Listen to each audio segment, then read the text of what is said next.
Hello everyone, I'm Casper. If you haven't seen me before in the Epic community, then I've been doing some RNAs with Mortius where he's been showing it to me. I'm also the guy who unfortunately is the creator of the Wet Hades meme because I thought Poseidon was Hades. We don't talk about that. Today, I'm going to introduce you to a part of my background that you might actually not know, and that is Pokemon. I absolutely love Pokemon. I've been playing it ever since I was, existing. Like, I think I was 2 years old when I touched my first game, Pokemon Crystal, and I've been playing it ever since, and I love it.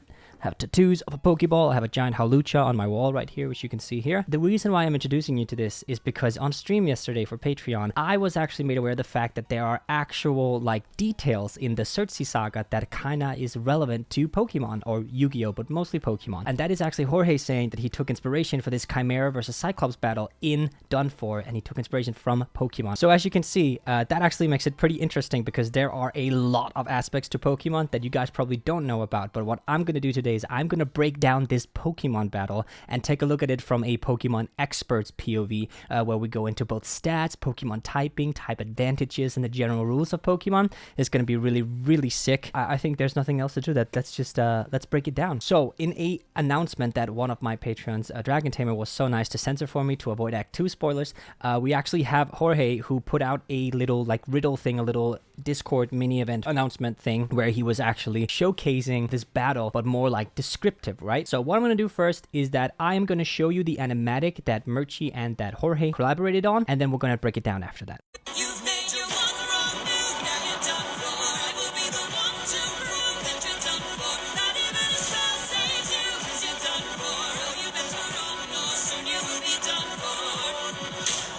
Mircsy, you are so talented. I loved working with you on this.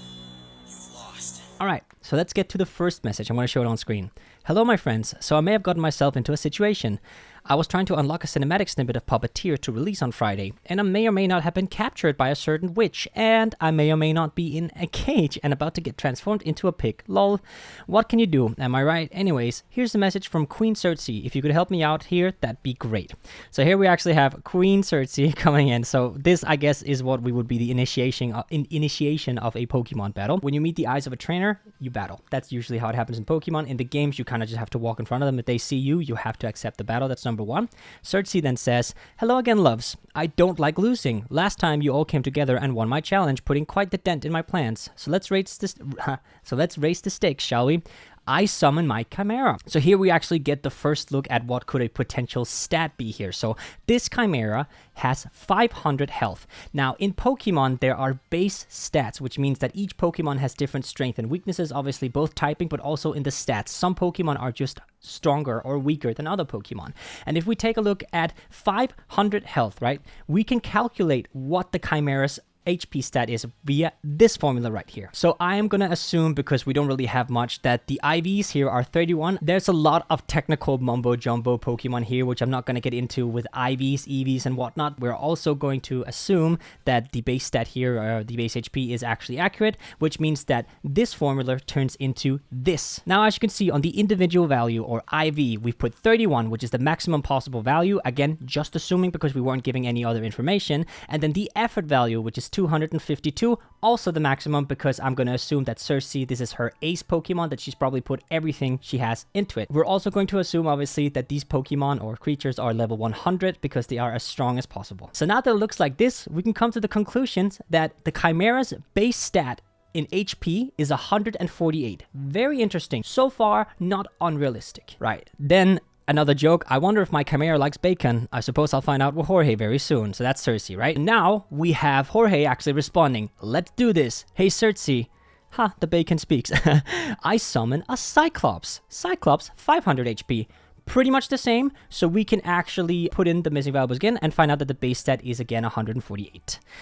So they both have the same stats here with the HP, which is, pretty good, pretty standard, not unheard of that some Pokemon have the same stats. Now, we see here that the Cyclops lands in front of Jorge's cage. Mircsy looks surprised. So what I like here is that we're actually getting, so when he's summoning the Cyclops, it starts kind of in the air and lands. That is the same thing when you throw a Pokeball with a Pokemon in it that it actually throws out pops out and lands on the ground. Another Pokemon aspect right there. I'm going to kill the messenger when I see him. Chimera, attack. Okay, so now we get into the moves. Now, before moving in, initial thoughts. So every Pokemon is obviously a specific type of Pokemon. You might know Pikachu, for example, who is an electric type. Charizard is a fire flying type, and so on. Now, all of these types correspond differently to each other, just like rock, paper, scissors. So water is strong against fire is strong against grass, and grass is strong against water. There are 18 types, 19 if you count the stellar type that was recently introduced, but they kind of affect each other in different ways. I'm going to put a type chart just on screen here if you're interested in that. It's not really, I know them by heart. A lot of people do. That's pretty, well, I don't know if it's standard in the Pokemon community, but I know them by heart, so no reason for that. But if you want to check it out, you can do so. It's right here on screen right now. So moving in, I want to put some types here on these Pokemon. So what we're going to do is the Cyclops, who was a, like, you know, obviously because he killed Politis, is probably a sign of evil. Now, the dark type would be very fitting here for two reasons. Number one, you'll see the moves that the Cyclops is about to use will correspond to this type, but also number two, in Japanese, the dark type is actually the evil type. So that would actually make sense here. Even though technically Jorge and his Pokemon here would not be the bad guys, it would still correspond, you know, correctly to what kind of Pokemon we're dealing with here. I am also gonna introduce the fighting type to the Cyclops, which you're gonna see with the moves that it's using. So not only do Pokemon have types, the moves they use are also types, obviously. A Pokemon can maximum learn 4 moves, and you'll see when we progress that this will fit with the dynamic we got going here between the Chimera and the Cyclops. Now, if we take a look at the Chimera, there is not really a massive indication to what type of Pokemon this could be, so we have to break it down a little bit. Now, Chimera is made out of these 3 animals, obviously. This one, this one, this one. Super simple, we all know that. But something you might not know is that in Pokemon, animals like these are usually like represented by the normal type. Normal type is really like weak normally. Like there are not really that many good normal types. There's Arceus. Some will argue that Bibarel is a really good HM slave. We're not going to go into that, but yeah, there's usually not that many good normal types. That's not going to take away from how powerful the Chimera is, but we are actually going to give it the normal type to represent the 3 animals, or, you know, the animals that make up the Chimera. We are also going to give it the dragon type just because this is a mythological creature. Now, the mythological creatures that are usually shaped like these beasts here are normally represented by the dragon type. You can take a look at Dialga and Palkia, for example, from Generation 4, even Giratina from Generation 4. You can also see on the recent Koraidon, Miraidon, they have these like animalistic reptilian assets to them, which is why we're going to go with the dragon type. This was also suggested by Glowface during the live stream, so thank you, Glowface. So by my calculations, or by my professional opinion, the Chimera will be normal dragon type and the Cyclops will be dark fighting type. Okay, so now we have base stats and typings of both Pokemon. So now we can move forward. So now here we see that the Chimera is attacking, and the description we get here is the Chimera lunges forwards, claws sharpened. So we can actually dissect a little bit. So the amount of damage this does is not really realistic to a Pokemon battle, so I'm not going to be talking about realism in form of how much the damage like moves, because obviously this is not a Pokemon battle. I am just over-analyzing it so we could give some perspective from Pokemon, obviously. What I am immediately thinking of is an attack like Slash, or an attack like Dragon Claw would be appropriate here. We could also maybe do Dragon Rush, but I think we're going to leave that for an early one. So let's say that the Chimera knows Dragon Claw, because it lunges forward, claw sharpened. So it seems like it wants to, you know, oh, I just threw my ring everywhere. That would be Dragon Claw. Now here's something that I'm a little curious about, because it says here, the Cyclops dodges the Chimera's claws, but responds with an uppercut. Now 2 things here. Number 1, the Cyclops dodges a Dragon Claw, which normally does not miss. It has 100% accuracy, so unless there's some kind of ability at play, or someone's holding an item that would decrease accuracy, Dragon Claw would actually not miss here. So interestingly enough, we can go 2 ways. Number 1 could be that this Chimera actually went for Dragon Rush instead. Now Dragon Rush has a high chance of missing, which would make sense that such a big bulky Pokemon like the Cyclops would actually be able to dodge said attack. But you know, for the loose frames we're given, I say we stick with Dragon Claw for this one. Now, interesting enough, the Cyclops responds response with an uppercut. Now, this would actually fit to the fighting type that I was talking about for the Cyclops using Sky Uppercut, which is also a Pokemon move, which means that it would correspond perfectly here. So let's say that we are waiting one turn, just like in Pokemon. Chimera moves first, and then Cyclops moves after. Purely Pokemon. So we have Chimera use Dragon Claw, but Cyclops evaded the attack. And then Cyclops used Sky Uppercut. Sky Uppercut does 100 damage. Again, not really corresponded to, because the Chimera would actually be weak to fighting. As you can see on the type chart here, fighting is super effective against normal. And it's normal dragon, so it would be super effective. But again, not really much at play here. We don't have that many details to be able to actually do this accurately. So fine, moving on. The Cyclops then jumps forward towards the Chimera using the opening, right? And then the Cyclops uses a right hook, landing right on the Chimera's lion head, knocking the Chimera back. The Chimera loses 100 HP. So again, this is an attack that could be Brutal Swing, which is a dark type move that the Cyclops could actually be learning. So that's not, inaccurate at all. The thing is that now the Cyclops moved first. So what we call this in Pokemon is potentially a speed tie, when each Pokemon is exactly the same amount of fast, it's just 50-50. So if the speed stat is identical, it's 50-50 who moves first. So let's say Chimera won the speed tie at the first round, and then the Cyclops won the speed tie in the second round. So now the Chimera has lost 2/5 of its health, and the Cyclops is still standing untouched. Next time, we then hear the Cyclops starts running towards us, intending to ram us with its goat head. Ramming with the goat head, immediately I'm thinking headbutt. And that does make sense because we have other Pokemon using headbutt, to do exactly what was being said here. And also because the Chimera is a normal type. So that would give something called Stab, same type attack bonus. Now the same type attack bonus, just like we saw with the Cyclops using both Sky Uppercut and Brutal Swing, are the same type of attack as the Pokemon using it. So both these Pokemon up until now are using same type attack bonus attacks. Okay, I know it's a lot to swallow, but it is very relevant to the amount of damage this does. So if this was realistic, these attacks should do way more damage than just 100. But I do understand why he did as he did, because if the Chimera lunges forward, using its Dragon Claw, gets a critical hit, or even from the stab bonus getting a critical hit, wouldn't really be that well executed for a story purpose, So I understand why. Next one, the Cyclops dodges to the side right before the Chimera's goat head can ram him, then grabs the goat head's horns and bashes the Chimera against the wall. Now here's the thing, normally you don't see, in the games at least, you don't see physical animation like someone grabbing something, right? The immediate attack that I'm thinking about is Seismic Toss. Seismic Toss is a fighting type move which the Cyclops could theoretically learn that does the exact same amount of damage as the user's level. Now we established that the Cyclops and the Chimera are both level 100, which is the maximum in Pokemon, so doing 100 damage with this attack would actually work. Now next up we have the Chimera reveals its tail, which is a snake. The snake lunges towards our feet. Okay, so we now actually have this snake aspect, which I would identify as Poison Fang. Now, it is not uncommon for Pokemon to know moves that are not native to its typing. So the Chimera would still be normal dragon, but just no Poison Fang because it has the capabilities of a snake, right? Now, once again, the Cyclops kind of just jumps out the way, but interesting enough, the Cyclops jumps away, dodging the snakehead's bite, and then grabs the tail and throws the Chimera to the other side of the room, sending it crashing against the far wall.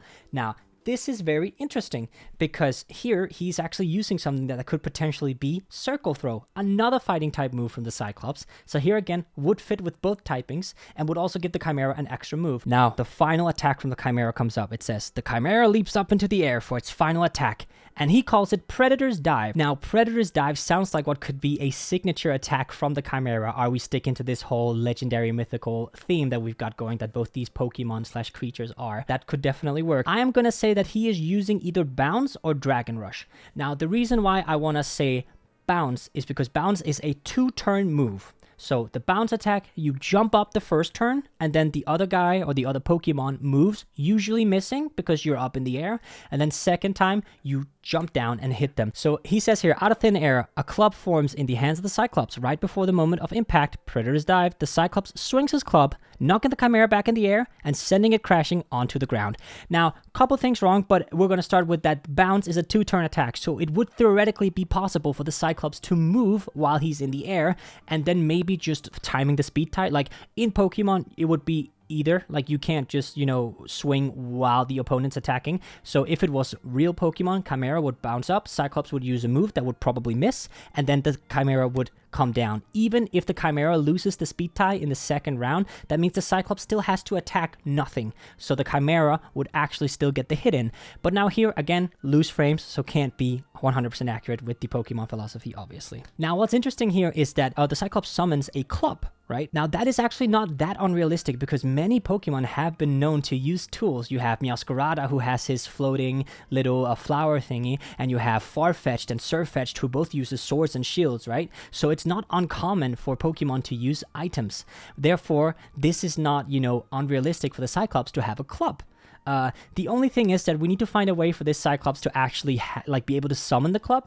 Now, there are a bunch of ways we can do this. So we can either make a very, very specific item that triggers when a 2-turn attack is initialized, or it can just be an ability that instead of being hit by a 2-turn attack, it will actually summon a club to defend itself. Let's say that that's a trigger ability or something like that. But the Cyclops ability here could be that when a 2-turn attack is initiated, on the second turn when you're about to be hit, you can actually defend yourself with the club, making this semi-realistic.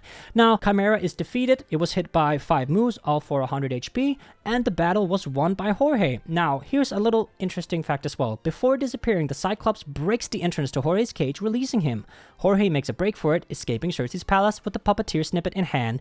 Cersei watches him go. Now, this is actually kind of unrealistic because Jorge, you won the battle. You need to go over and take Cersei's money. That's how it works.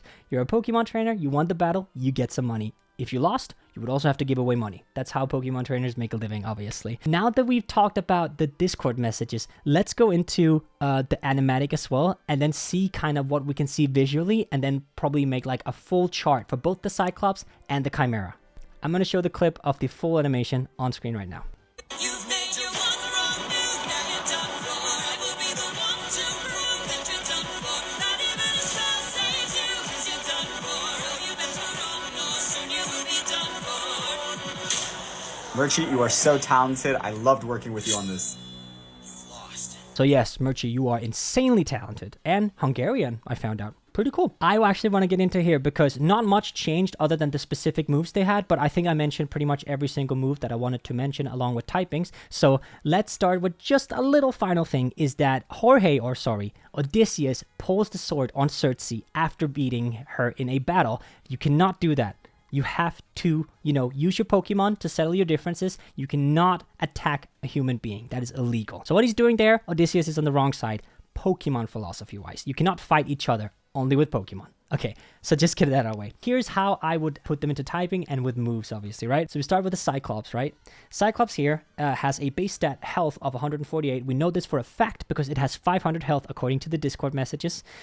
It will be a dark fighting type, dark because of the evil type in Japanese, and of course, fighting, which is, Sky Uppercut and using fighting type moves like Circle Throw. So the moves, obviously, I would give the Cyclops is Brutal Swing, Sky Uppercut, Circle Throw, and Seismic Toss. Interestingly enough, you probably noticed that I didn't give an attack for the club being swung, and that's because Brutal Swing doesn't necessarily have to be with your fist. It can be with a type of, weapon as well, like a club. So that would be Brutal Swing as well. So yeah, overall, this is what the Cyclops would look like as a Pokemon, typing-wise, moves-wise, and with an HP base stat. Moving on to the Chimera. The Chimera also has a 148 base stat. We established that when Jorge told us that they both have 500 HP. The type would be normal because of the representation of the animals that makes up the Chimera, and obviously Dragon to get this beastly legendary status that Cersei and her Pokemon might be. This time around, although, we actually only got 3 moves. So obviously Dragon Claw, Bounce, and Poison Fang. Now, I would probably also give it Dragon Rush just because it would kind of fit with the whole accuracy missing thing, but just because of the visualizations we're getting with the claws, we are leaning towards Dragon Claw, but I am going to give it a Dragon Rush just because, let's say, the Chimera is so badass that it can mix move. You can't do that in Pokemon though. Now, abilities, I think Chimera would probably get Intimidate, which is this. It necessarily won't have any effect, but I just think it looks intimidating, and if not, then Pressure, which is very, very common for legendary Pokemon like the Chimera. Now, for the Cyclops, you might think, oh, that's also legendary mythical. Yes, but no, because it's very, very rare that humanoid humanoid-looking beings are actually legendaries. The one I can think of off the top of my head is, Calyrex, the horse and the Emperor from Pokemon Sword and Shield DLC. And here, uniquely enough, this Pokemon has 2 abilities, so that could play into the Cyclops as well a little bit, getting a completely new, unique ability that enables it to summon weapons at will, just like it did with the club. Now, as you can see, I'm very, very passionate about this stuff, and I 100,000% overanalyzed everything you just heard, but I really do hope you enjoyed the video anyway. If something doesn't make sense, feel free to leave a comment and I'll happily explain it. I love Pokemon, and I've been loving Pokemon all 24 years of my life. Jorge or any of the Epicast, if you guys are seeing this, I absolutely love what you're doing. I'm so excited for Act 2, and I'm still really sad that you killed Polites, but I understand. I don't understand. I hope you enjoyed. I'm sorry this is a little bit of a different video that I usually put out, but it was so much fun on stream, so I wanted to do a full breakdown. So yeah, hope you enjoyed it, and take care. I'll see you at the next RNA or wherever, music, whatever. Bye!